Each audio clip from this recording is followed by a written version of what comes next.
talk about Phinehas, but in order to talk about Phinehas, we've got to have some historical background, which is where we're starting, but let's do this first. Let's just read chapter 25.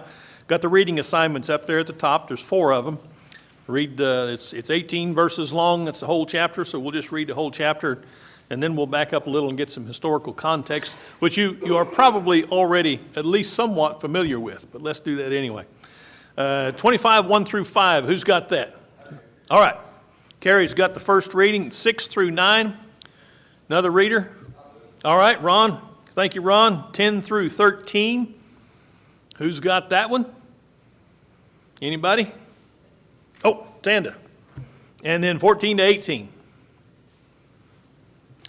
All right, Larry, we're good to go. Let's read chapter 25 of Numbers. Remained in Acacia Grove, and the people began to commit harlotry with the women of Moab. They invited the people to the sacrifices of their gods, and the people ate and bowed down to their gods. So Israel was joined to Baal of Peor, and the anger of the Lord was aroused against Israel. Then the Lord said to Moses, "Take all the leaders of the people and hang the offenders before the Lord out in the sun, that the fierce anger of the Lord may turn away from Israel." So Moses said to the judges of Israel, "Every one of you kill his men who were joined to Baal of Peor." And indeed, one of the children of Israel came and presented to his brethren a Midianite woman in the sight of Moses and in the sight of all the congregation of the children of Israel, who were weeping at the door of the tabernacle of meeting. Now, when Phinehas, the son of Eleazar, the son of Aaron, the priest, saw it, he rose from among the congregation and took a javelin in his hand. And he went after the man of Israel into the tent and thrust both of them through, the man of Israel and the woman through her body. So the plague was stopped among the children of Israel, and those who died in the plague were 24,000. The Lord said to Moses, "Phinehas, son of Eleazar, the son of Aaron, the priest, has turned my anger away from the Israelites, since he was as zealous for my honor among them as I am. I did not put an end to them in my zeal. Therefore, tell him I am making my covenant of peace with him. He and his descendants will have a covenant of a lasting priesthood, because he was zealous for the honor of his God and made atonement for the Israelites." Now the name of the slain man of Israel who was slain with the Midianite woman was Zimri, the son of Shula, a leader of the father's household among the Simeonites. The name of the Midianite woman who was slain was Koba, the daughter of Zoe, who was head of the people of the father's household in Midian. Then the Lord spoke to Moses, saying, "Be hostile to the Midianites and strike them, for they have been hostile to you with their tricks, with which they have deceived you in the affair of Peor and in the affair of Tolbi, the daughter of the leader of Midian, their sister who was slain on the day of Peor." Very good. Thank you all for reading. Number 1, 1 through 5, the historical context or the background. How had the scene been set for this disaster? And then there's the little parenthetical statement about Numbers 22 to 24. So let's read Numbers 22 to 24. Nobody's going to balk on that? Okay, we won't read it. But what happened in Numbers 22 to 24? Anybody want to give us a brief synopsis? Who's it all about? Balaam? Who is Balaam? Balaam is a prophet of God. And when we read about Balaam, I've wondered all my life, how did Balaam get to be a prophet? Good night, that guy. And then I think, well, Marty, I'm a preacher, so how did I get to be a preacher? And then I remember in this story of Balaam, God makes a donkey talk. That's how I became a preacher. Okay, so hey, listen, the Lord can work with all of us, and aren't you glad he does? But the thing is, Balak wanted to curse Israel because he was afraid of them, and so he's trying to hire Balaam to do that. And Balaam says, well, I can only say against them what God will allow me to say. And so he goes to God, and God says, don't curse them. And Balaam essentially says, yeah, but there's a lot of money to be made here, so I got to get around this somehow, and that's what Balaam does. Bottom line is, Balaam counseled Balak. He said, if you want to trip Israel up, convince them to commit harlotry with your own women and to worship your gods, invite them to your sacrifices. That's essentially what we're reading. Well, turn over to 31, chapter 31, because it's not covered in 22 to 24. It's not said specifically. You can gather that this happened, but 31 is where it's spelled out a little more specifically. Chapter 31 of Numbers, verse 13. Moses and Eleazar the priest and all the leaders of the congregation went out to meet them outside the camp. Moses was angry with the officers of the army and the captains of thousands and the captains of hundreds who had come from service in the war. And Moses said to them, have you spared all the women? Behold, these caused the sons of Israel through the counsel of Balaam to trespass against the Lord in the matter of Peor. So the plague was among the congregation of the Lord.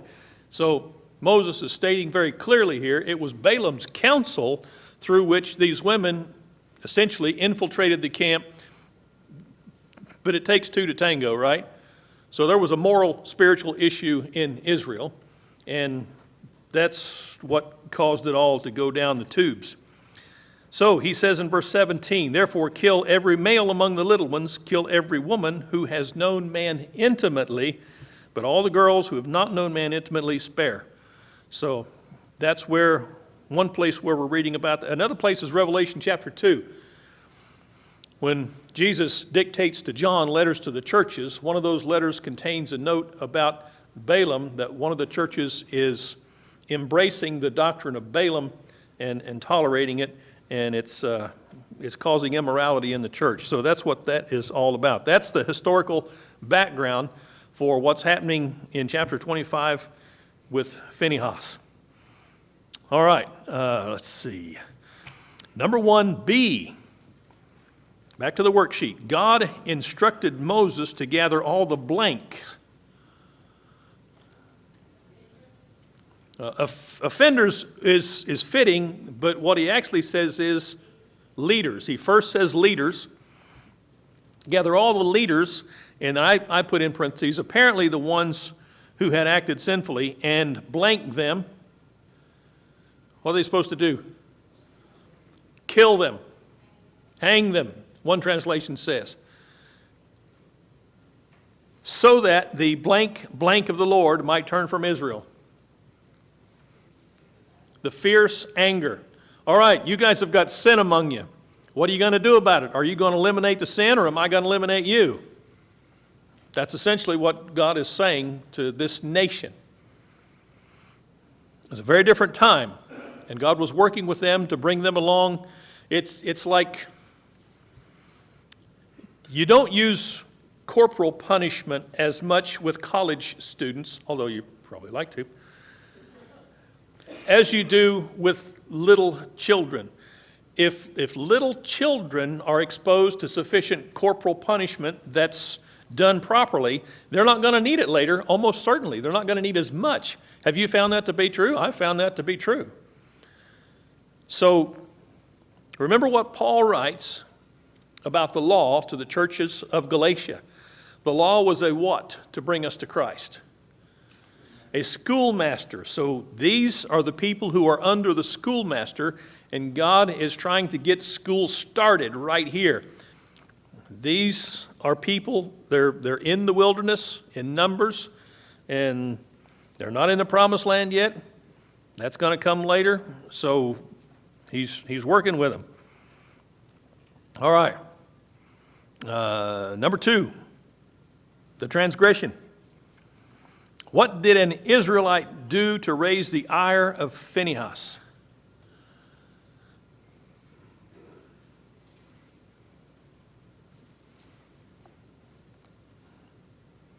This is where the guy brings into the camp, brings a Midianite woman right into camp. Y'all know that country song, I like my women a little on the trashy side? That's a funny song. It's about a guy who talks about his parents and how they wanted him to date debutantes and how they wanted him to be in the upper echelon of society and all that, and said, but I like my women a little on the trashy side. And so he shows up for his senior prom, and his date is a cocktail waitress down at the local bar or something like that. Anyway, that's kind of what this is going on right here, only on a little bit of a deeper level. Three aspects of this guy's brazenness come out in the text, at least I think they do. Number one, he did his deed in the blank of blank and the entire blank. In the eyes or in the sight of Moses and the entire congregation. He's doing it right out in the open. I know a guy who worked with him at camp, and he used to have a cleaning business, and they would go around and clean in restaurants and also in bars. And he said there is a reason why the lights are turned down low, especially in bars, but also in a lot of restaurants. He said because it's filthy, and you don't want to see what those places actually look like if they were to turn the lights up. And I know because I go in there to clean, and he told that story a few times. Because, you hear it, and then he's with somebody else, and you hear him tell it to somebody else, because it's something you can use in a spiritual Bible lesson. Imagine me using that tonight. But it's true. You turn the lights down sometimes because you don't want people to see some things. But when you're so brazen that you're not worried about whether or not people see, it's almost as if people in our culture didn't worry and even flaunted their sinfulness. Can you imagine that happening? Yeah, it's happening all the time today. And that's what this guy's doing. Right out in the open before Moses and before the congregation, he does what he's doing. He brings in this woman for the purpose of fornication. Number two, he did his deed in their sight while they were blank. Weeping. What are they weeping about? Okay, that's true. They just killed a bunch of leaders, but what else do you suppose they might be weeping about? Now this is speculation on my part, and Bob may be just as right as I am, and maybe it's both of us. The people are sinful. That's what the big tragedy is. The fact that they've had to kill the leaders is an outgrowth of that essential spiritual problem. How long have they had this problem? Ever since they left Egypt. Complaints is all these folks seem to know how to do. Now we know not all of them, because a bunch of them finally make it into the promised land. Some of them do very well. There's always a remnant. There's always a remnant. But this congregation is a mess, but at least now they are weeping. I want to remind you of a passage I've been talking about in the last couple of weeks from Ezekiel 9. Ezekiel, if you recall, was God's prophet who finds himself where in the beginning of his writings? By the river Kibar in the country of Babylon. There's a song from back in the 70s. What's that? It's in our book, By the Rivers of Babylon, where we sat down. That's in our book. There we wept when we remembered Zion. That's where Ezekiel is in chapter 1. And he's recounting why Judah, Israel, has been sent off to Babylon in captivity. And when he gets to chapter 9, he explains how the glory of God went up from the threshold of the temple after God had called destroyers in. 6 destroyers and one guy among the destroyers. What was that one guy among the destroyers equipped with? Come on, you guys need to start reading Ezekiel. Or at least listen to me when I talk about Ezekiel. That one guy had a writer's inkhorn. What was he supposed to do before the destroyers went through Jerusalem? He was supposed to go through town and put a mark on all of the people who sighed and cried and groaned over the sins of Israel. That's what he was supposed to do. And when he was finished marking everyone, who was upset at the sinfulness of Israel, then God said, turn those destroyers loose and start at the temple. I'm leaving the temple, you guys start right here. And that's exactly what Ezekiel shows us in Ezekiel chapter 9. It's a pretty poignant message. Is poignant the right word? Okay. Sounds French, so it's got to be good. Number 3, he did his deed while they were weeping in the doorway of the tent of meeting. They were gathered at the tent of meeting, the tabernacle, crying because of the sins of Israel and also because they just had to execute a bunch of their own guys, whatever. It's got to be a combination of that. And this guy just comes sauntering in with his fornicating girlfriend. Yeah. Harder to hit with a javelin when you're skipping, but hey, Phineas was probably pretty good. C. 2C. What exactly did Phineas do in response to the man's brazen act? It's hard to miss that one. He took a spear or a javelin, depending on your translation. I don't suppose if you're the one getting stabbed, it makes much difference if it's a spear or a javelin, but he ran both of them through because it was the Christian thing to do. Now, I say that jokingly, but in this case, that's exactly right. What does Paul write about Israel? Look at 2 Corinthians. I think I got my reference right here. Let me check it and see.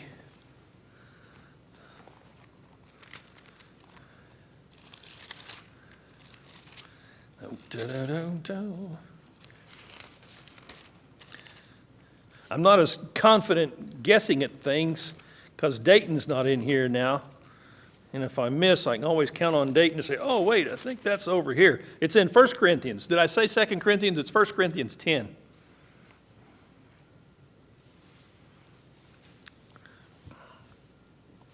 First Corinthians 10, verse 1.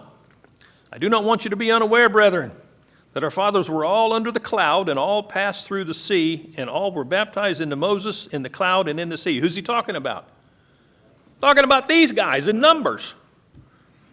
They all ate the same spiritual food. They all drank from the same spiritual drink, for they were drinking from a spiritual rock which followed them, and the rock was Christ. The spiritual rock following them, leading them, was Christ.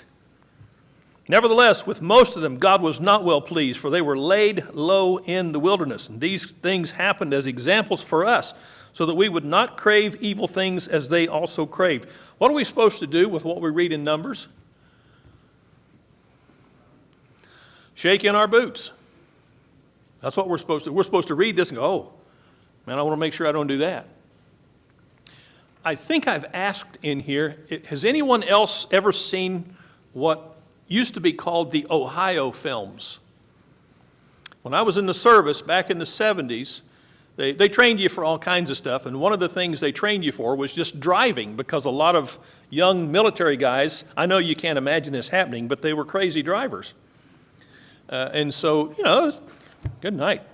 17, 18, 19 years old, I don't know how they imagined that to be a problem, but there was this film called the Ohio films, and the Ohio State Patrol made this film.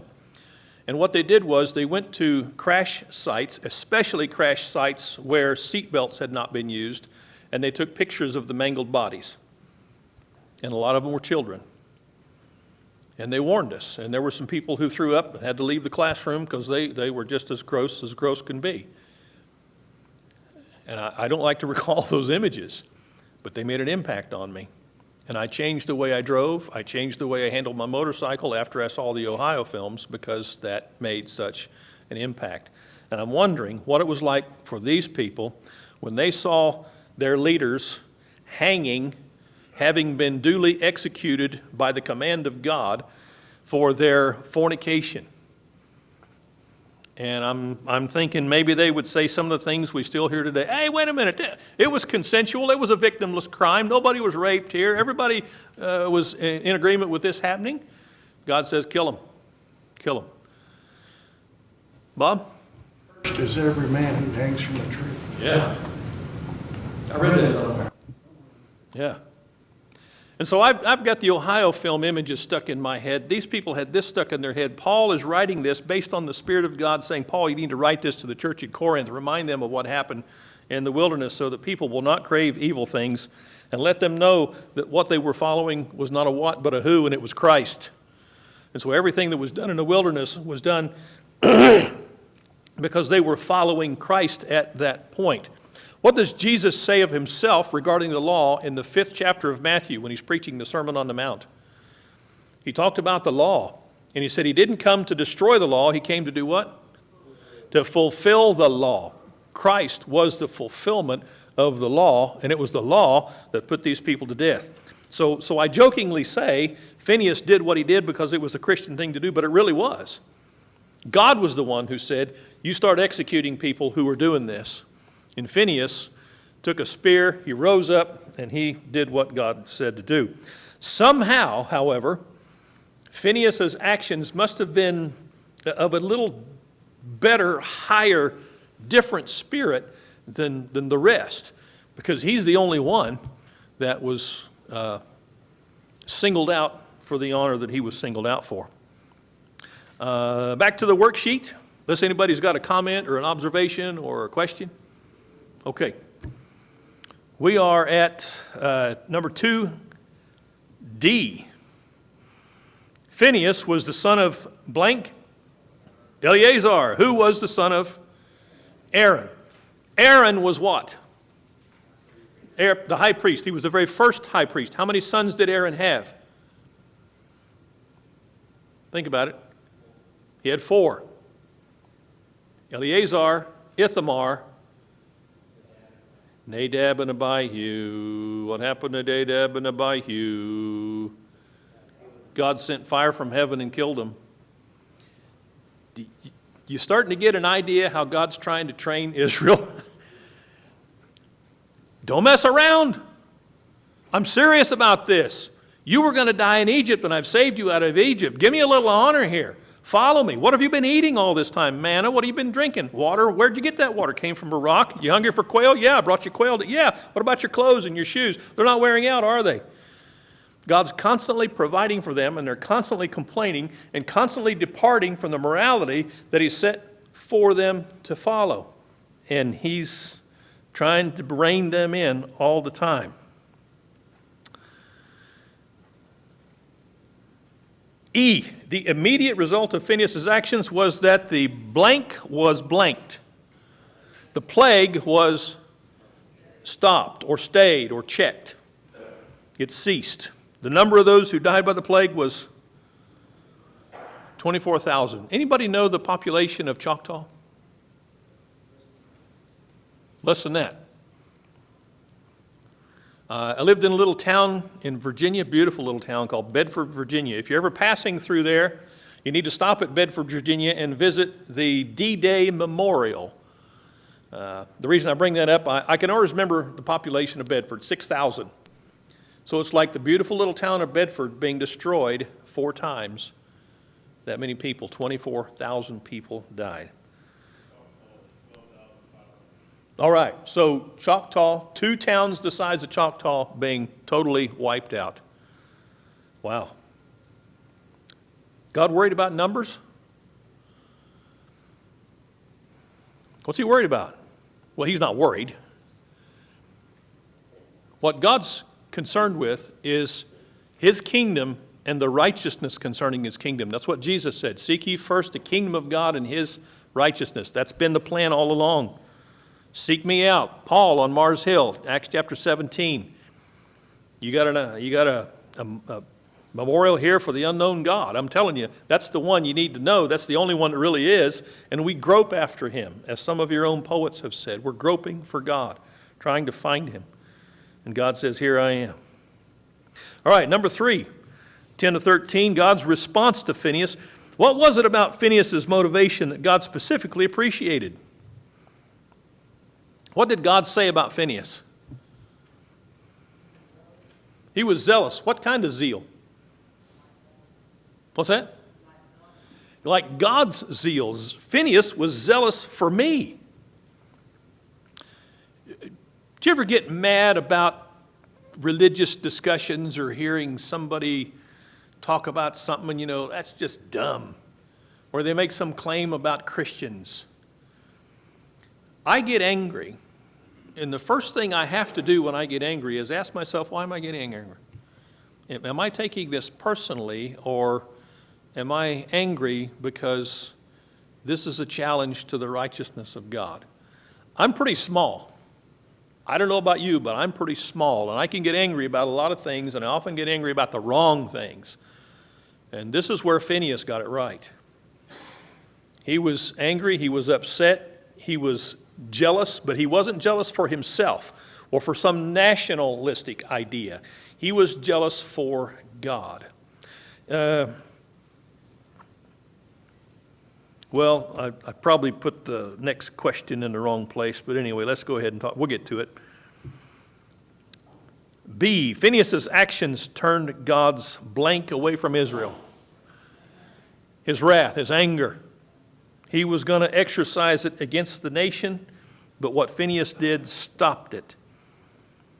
God said that Phinehas was blank with blank jealousy.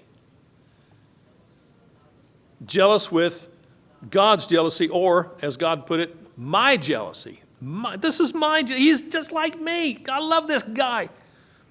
Remember last week we talked about Timothy? What did Paul write of Timothy? I have not found any other man so like-minded as Timothy. This is God saying, Phineas is like-minded as me in this respect. He's not taken upon himself because he's a thug and he thinks, here's a great opportunity for me to kill somebody and I can get away with it. I've always wanted to do that. See what that's like. All right, hey, give me a javelin. I'm going to kill these people before anybody else beats me to it. It wasn't Phineas. Phineas had a zeal for God. Isn't that interesting that his zeal for God prompted him in this case to take two people out in a very violent, bloody fashion? You know anybody else? Well, no, I'm getting ahead of myself again.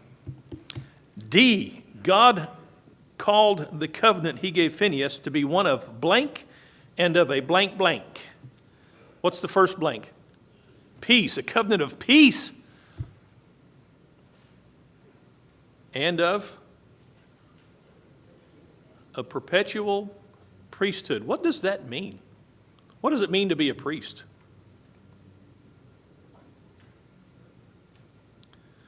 To be a priest means that you are a stand-in between God and other folks. When you read Job, all kinds of horrible things happen to Job. And his three friends come in and they're quiet for 7 days, and then what do they begin to do as a group? What's that? Open their mouths, and in the process of opening their mouths, they tell Job, this has all happened to you because you've done something evil, or your children have done something evil.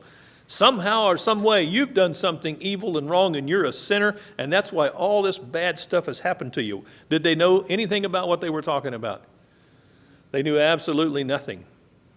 And so in the end, God shuts them up, and he makes Job to be their intercessor in a sense. And what you see in the last chapter is God telling these guys, you bring your sacrifices to Job, and he'll make the offerings for you, and you better hope that I accept them, because if I don't accept them from him, you guys are hopeless.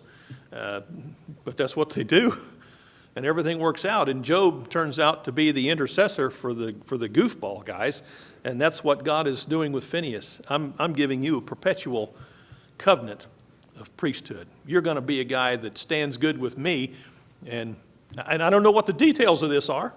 You know, we read about the Aaronic priesthood, and there are rules and regulations and all that about how you are ordained to take that post and the clothes you have to wear and your duties. There's nothing about this. I don't think there has to be. I don't think there has to be. Who else, by the way, was a priest of God in the Scriptures that's not Levitical or Aaronic? Anybody? Melchizedek is one. Who else? Jesus, of course. Not according to the law, because he wouldn't be able to be according to the law, says Hebrews, because the law demands that a priest has to be after. In a sense, he was. The only other one that I'm really thinking of, though, is Moses' father-in-law, Jethro. He was a priest of God, a priest of Midian. Interesting that we're having issues with Midianites right here, which tells you, even though the Midianites were categorized as an evil people, at least one of them wasn't. He was a good guy. Ruth, where was she from? She was a Moabitess, and the Moabites were bad people, but Ruth wasn't a bad people. She was a good people. Observations, questions, comments? We moving too fast? Am I moving too slow? Everybody still awake? All right. Got to get to some more questions. Some more blanks to keep you awake here. All right. This covenant was to be for Phinehas and his descendants, not just for him, but if you're a son of Phinehas, hey, you're Phinehas' son. I have such high regard for him that I'm going to honor you just like I honored him. Isn't that cool?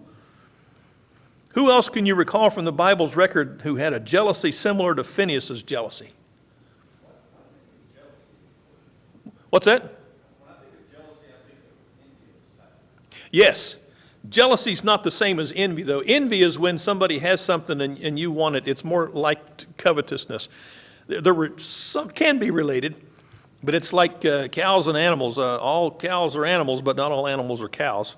All envy is jealousy, but not all jealousy is envy. Jealousy is when, and there can be a righteous jealousy. If somebody's making the moves on my wife, I've got a duty to be jealous. And so if I ever kill anybody, okay, I'll just go back to Phinehas and say, hey, Phinehas. What happened, Marty? Oh, I had a guy messing around with my wife, so I killed him. I didn't use a spear. I didn't have one, but yeah. What's that? Yeah, really, a Phinehas defense. That's what we'll call it. But jealousy is when somebody is taking liberties that are supposed to belong to you in the righteous sense of jealousy. In other words, God has a right to Israel. God has a right to be worshiped. God has a right to be revered. Baal does not have a right to be revealed by his people. When you read through the prophets, Isaiah, Jeremiah, some of the others, one of the things they keep coming back to describing the sin of Israel and Judah is harlotry, harlotry, harlotry, over and over and over again. Which one was it? I think it was Jeremiah. Talked about Israel as a woman who, any kids in here? Who sat by the road and opened her legs for anyone who came along. And he even said, I'm not sure if it was Jeremiah, but it was one of the prophets who, in the process of describing Israel's sin, said, most people pay the prostitute, but in this case, the prostitute paid the people. So it was doubly horrific. Hosea, what was Hosea's deal? What did God tell Hosea to do? Go find a wife who's a prostitute. You marry her and you let Israel see what your relationship with her is like, because she's not going to be faithful to you. She's going to go off messing around with other men, and you're going to have to go off and chase her down and bring her back. The people are going to look at you and go, that's what our relationship with God's like. That's why he's so upset. That's why he's jealous over us, because we're supposed to be married to him. Beulah land. We sing that song, Beulah land. What does the word Beulah mean? It means married. Married. Beulah land, sweet Beulah. Married land, sweet married. Who's it married to? Married to God. That's the idea. Not the land per se, but the land is poetical speech for God's people. Where are we here? Who are we talking about? Who else had a jealousy like Phinehas's? Okay, which Saul? Okay, that Saul, New Testament Saul. Okay, he had a jealousy for God, all right? I mean, he did all that because they weren't home, but the Right. He did a 180 when he figured out, oh, that's the direction. Anybody else? Jesus. Where did Jesus express that jealousy? Okay, in the temple. He went into the temple, and the apostles saw what he was doing, cleansing the temple, and what passage did they recall? Zeal for your house has eaten me up. Jesus was not going to stand by and see his Father's house turned into a place of merchandise. And so he went in there, he platted a whip. Doesn't say he ever hit anybody with it, but he used it probably to drive the animals out at least. What else did he do? He didn't go and say, would you guys mind moving this stuff? He turned over the money changers. Can you imagine having money stacked on the tables and this guy comes in and he starts turning that stuff? Isn't it interesting, though? The temple guards were not called to throw him out. It was as if everybody knew that's what we should have been doing. I don't know if that's what anybody was thinking. But zeal for God's house had eaten Jesus up. Jesus was not the only one. He's the best example of it. Who else? What's that? Okay. That's another good example. How about David when he went before Goliath? What did David say? He says, you've defied the God of Israel. I'm not standing around letting this happen. I'm going to kill you, cut your head off, and give your flesh to the birds of the air. That was David. How about another note here? Oh, Elijah. After Elijah does combat, so to speak, with the 850 prophets of Baal up on Mount Carmel, he has a great victory there, and the people gather, and there must be enough people, strength in numbers and commitment, because they take all 850 of those false prophets down to the brook of Kidron, and they cut their heads off. But Elijah flees. He goes out into the wilderness, and he sits down under a juniper tree. What for? Remember what he's sitting under the juniper tree for? So he could die. Just sit down here and die. And God came to him and said, what are you doing here, Elijah? What did he tell him? I've been zealous for the Lord God of Israel. And God says, get up and go over here. And he gets up and goes over there, and he says again, what are you doing here, Elijah? Well, I've been zealous for the God of Israel. So Elijah had this zealousness. David had this zealousness. Jesus especially had this zealousness. And you and I can have it. We got to make sure we're zealous for God and not for something that's more personally related to us. We got to get our heads on straight. 4, this is the back side of the worksheet. Hostility begets hostility. What could God's purpose be in recording the names of the man and woman Phineas killed? What's that? Okay, that's a reason. And I'm asking for speculation because there's nothing in the text that tells us why he had their names recorded. Yes. Right, prominent family. She was pointed out especially as being one of the daughter of a leading man among the Midianites. I don't know, it doesn't say. I do know, however, that to me this gives everything more clout. The more detail you give about a story that can be checked by the people who are familiar with it, that's when you know, okay, this was a guy from what family? He was a Simeonite. This isn't just some random guy. This has been recorded. Historical record. To me, that's what this is about. But I don't know that. I'm just speculating. Yes? Today, that we can look at these scriptures and realize that we need to be in a serious relationship with God. Absolutely. And that's what we should take from these scriptures, because otherwise we can be punished bad. Right. And when I read what Paul writes about Jesus, they're following Jesus here. Jesus isn't waiting to come along later and teach them about love and tenderness and compassion. This is Jesus right here. They're following the rock, and that rock is Christ.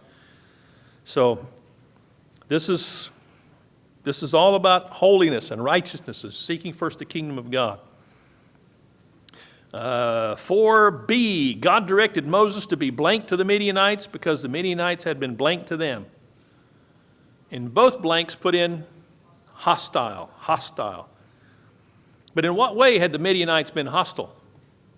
They attack with swords, spears.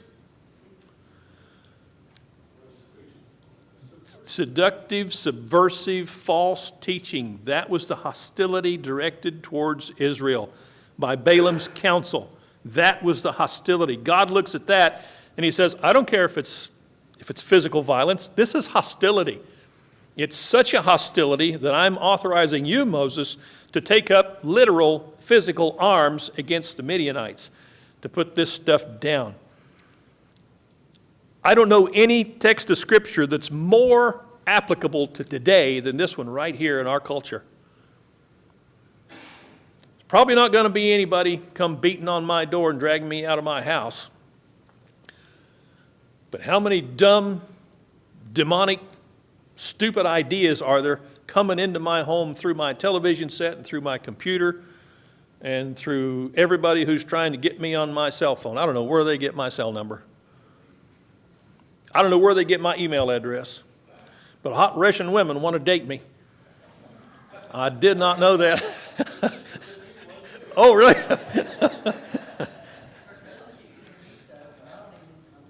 Yeah. Yeah. That's hostility. It's the hostility of the world. And ideas are a whole lot more dangerous than weapons, of physical weapons. That's why when a socialist country comes to power, one of the first things that goes out the window is books. That's what happened in Nazi Germany. Started burning books. What's happening in the South right now? History is being erased. Statues are being pulled down. Things are being struck from textbooks that they don't want taught anymore. Other things are being added to textbooks that are not history. It's a travesty, but it's not anything new. Yeah, it's nuts. It's nuts. Application for today. Does anything in this account justify Christians being violent towards others today? No, it doesn't. This was a different day, different time. God specifically said, this is what I want you to do. I want you to start killing people this way. That's not what God's doing now. Several passages in the New Testament. Jesus talks about turning the other cheek, be wise as serpents and harmless as doves. There's nothing in the New Testament authorizing us to physically harm anybody in any way, not even members of the church, unless we're talking about spanking your kids, and then that's a little different. Is that the first bell? That's the second bell. Jake, you can't do that. You can't do that. What does this account teach us about the value of human life? What's the highest value according to Jesus? What are we supposed to seek first? Kingdom of God and his righteousness. And God will put people to death if those people are endangering people's spirituality. That's what he's doing here. Is all hostility physical? That's what we've been talking about? No, it's not. How can we apply Phinehas's jealousy today? I don't know that we can answer that in this class, but you can answer it for yourself. Are you jealous for the Lord God of hosts? Are you jealous for the church? Are you jealous for the truth? Not jealous for yourself and your view of what everything is, but are you jealous for God? One of the things that will show us is how we react to sin. Do we grieve over sin? I think the scriptures keep coming back to that, and that's what we need to keep coming back to. Anybody got anything as we close? The Midianites understood that their strength came from their relationship to God better than they did. Seem to. That's where the only place they could attack. Yeah. How about that? They didn't try to start a military war. That's an interesting point. I'm glad you brought that up. All right, thank you very much. Class dismissed. Be careful this weekend and keep your eyes and ears open. We may have to do something different on Sunday, whether cancel or change a time. So be aware of that, please.